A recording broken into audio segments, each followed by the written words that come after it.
Medium ওয়ানটা এখানে মেশাতেই হয়, কারণ যেহেতু কাপড় রং উঠে যাওয়ার চান্স থাকে। তো সেইখানে তুলির ক্ষেত্রে আমি 000 2 নম্বর আর 4 নম্বর তুলি ইউজ করেছিলাম। 4 নম্বর তুলি ইউজ করে। Hi friends, welcome back to my channel Roma's beauty garden. আজকে আমি একটা পাঞ্জাবির ডিজাইন নিয়ে চলে এসেছি, বলবো সমস্ত কিছু, কি করলে কালার উঠবে না থেকে শুরু করে সমস্তটা। তো চলো দেখো, ফার্স্টেই আমি কিন্তু যে কোনো কাজ শাড়িতে বলো পাঞ্জাবিতে বলো কোনো করার আগেই কিন্তু ভেবে নিই যে ডিজাইনটা কিরকম টাইপ করব।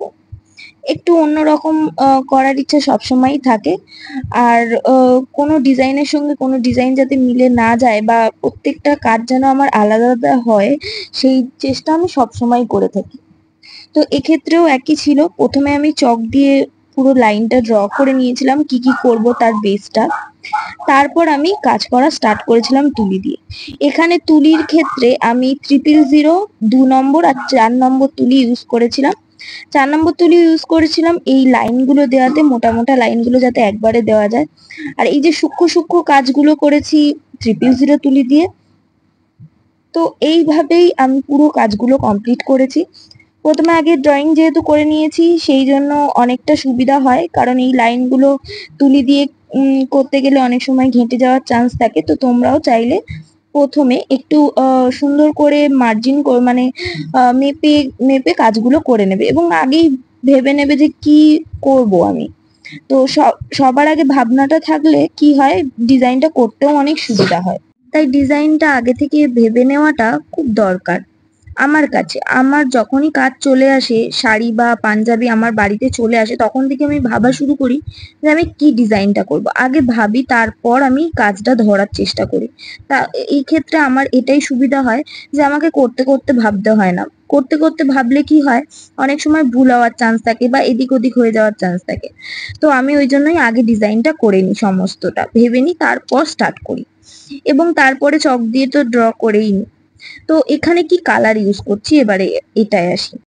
এখানে আমি পিডি লাইটের ডার্ক ব্রাউনটার সঙ্গে হোয়াইট মিশিয়ে কাজটা করেছি এবং তার সঙ্গে মিডিয়াম ওয়ান মিশিয়ে মিশিয়ে কাজ করেছি। মিডিয়াম ওয়ানটা এখানে মেশাতেই হয়, কারণ যেহেতু কাপড় রং উঠে যাওয়ার চান্স থাকে। তো সেই জন্যই মিডিয়াম ওয়ানটা আমি মেশাই। তার কারণ পিডি লাইটের কিছু কালারে হয়তো মিডিয়াম ওয়ান মেশানোই থাকে, কিন্তু ক্যামেলের কালারে হয় না, মানে মেশানো থাকে না। বা আমারও অনেক সময় মনে হয় অনেক ছোট ছোট যে কন্টেনার গুলো সেগুলোই মেশানো থাকে না। এবার যেহেতু এইখানে ডার্ক ব্রাউনটা আমি ছোট কন্টেনারের ইউজ করেছি, সেই জন্য আমি প্রত্যেকটা যখনই কালার গুলেছি, এতটা কাজে তো একবারে কালার গোলা সম্ভব না, তোমরা অল্প অল্প করে কালার গুলবে আর কাজ করবে। তো সেই অল্প অল্প করে কালার গুলতে প্রত্যেকবারই আমি মিডিয়াম ওয়ান দিয়েই কালারটা গুলেছি, কারণ যাতে কালারটা লং লাস্টিং হয়। আর এই কালারটা করার পর আমি পুরোটা কমপ্লিট হয়ে যাওয়ার পর যেখানগুলো প্রত্যেকটা স্ট্রোকে দেখতেই পাচ্ছ তোমরা, এইখানটা যে ওপরটা হোয়াইট দিয়েছি, কারণ এই জিনিসটা না, এই কালারের কম্বিনেশনটা খুব সুন্দর ফোটে। আর ক্লায়েন্ট যে ছিল তিনি বলেছিলেন একটু দুটো কালার মিশিয়ে করতে।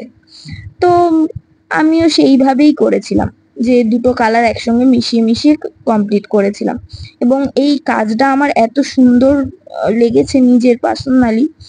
তো মানে আমার ইচ্ছা করছিল না লাস্টে যে দিই, কারণ খুব সুন্দর একটা কাজ হয়েছিল, মানে কাজটা হয়েছিল।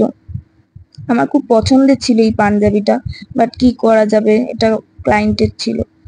তো এইরকমই ছোট্ট ছোট্ট ডিজাইন করে এরকম ভাবেই আমি পুরো কাজটা কমপ্লিট করেছিলাম। এবং সবার লাস্টে, ও হ্যাঁ, এখানে আরেকটা জিনিসও ব্যবহার করেছিলাম, যেটা হচ্ছে ডটিং টুল। তোমরা প্রথমে দেখতেই পেয়েছো নীল ডটের যে টুলের সবচেয়ে বড় যে পয়েন্টটা, সেইটা দিয়ে আমি এই লাইনগুলোর মাঝে মাঝে পয়েন্ট টেনেছিলাম, মানে পয়েন্টের একটা করে লাইন করেছিলাম। আর যখনই এরকম 000 কাজ করবে অবশ্যই চেষ্টা করবে এই যে পাঞ্জাবির দেখো নীল জায়গাগুলো আমি মাঝখানে মাঝখানে ছেড়েছি, এইরকম জায়গা একটু করে বাদ দেওয়ার, কারণ তাতে জিনিসটা আমরা কি ডিজাইন করছি সেটা খুব ভালো সুন্দর ফোটে।